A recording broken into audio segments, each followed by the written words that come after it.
छत्तीसगढ़ के वित्त मंत्री ओपी चौधरी ने केंद्रीय बजट 2026 को शानदार बजट बताया है। उन्होंने कहा कि बजट में सभी वर्गों के हितों का ध्यान रखा गया है और सरकार स्पष्ट विजन के साथ तेजी से काम कर रही है। ओपी चौधरी ने कहा कि भारत आज प्रधानमंत्री नरेंद्र मोदी के नेतृत्व में तीव्र आर्थिक गति के साथ आगे बढ़ रहा है। बजट में विकास, निवेश और भविष्य की जरूरतों को ध्यान में रखते हुए प्रावधान किए गए हैं, जिससे देश की अर्थव्यवस्था को मजबूती मिलेगी।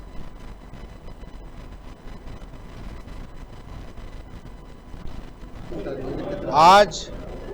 हमारे पार्टी के संगठन के रचनानुसार दिए गए दायित्व के तहत मैं संभाग मुख्यालय अंबिकापुर में सभी हमारे अंबिकापुर के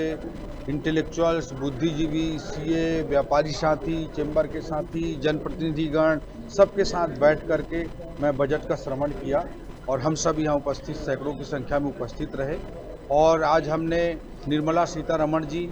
देश की नारी शक्ति की प्रतीक, जिन्होंने 9वें बार लगातार बजट प्रस्तुत किया, जो भारत देश में लगातार 9 बार बजट प्रस्तुत करने का अपने आप में एक नया रिकॉर्ड है। आदरणीय नरेंद्र मोदी जी के नेतृत्व में राजनीतिक स्थिरता के साथ,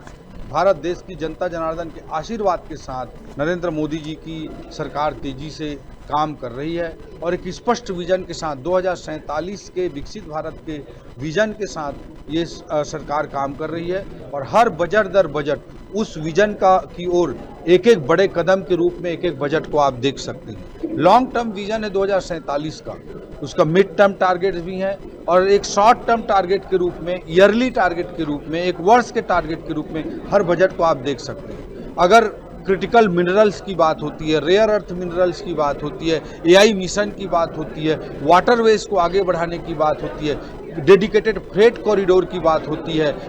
हाई स्पीड रेलवे की बात होती है, तो इस सबसे स्पष्ट होता है कि विकसित भारत की ओर किस तरह से भारत एक विजन के साथ आगे बढ़ रहा है।